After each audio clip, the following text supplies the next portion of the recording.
ចាជំរាបសួរស្ដីបងប្អូនទាំងអស់គ្នាឥឡូវនេះគឺឲ្យបានចម្រុះយើងបានចូលស្តុកថ្មីទៀតហើយបងប្អូនគឺមានប្រភេទដើមទៀបបារាំងបងប្អូនដូងក្រអូបហើយមានកោះក្របីនិ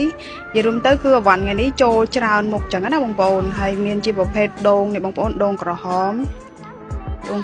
ដូងខៀវដូងតកែហើយប្រភេទដើមបឺដើមអីចឹងណាបងប្អូនចឹង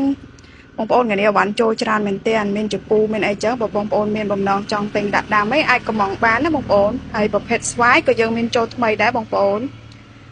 នេះបងប្អូនមានច្រើនមែនទែនអញ្ចឹងបងប្អូនចាអញ្ចឹងបើសិនបងប្អូនមានបំណងចង់កំងអវ៉ាន់ចម្រុះប្រភេទដូចជាដូងតកែដូងក្រហមដូងទឿដូងអីក្រអូបអីយកទៅដាក់ដាំ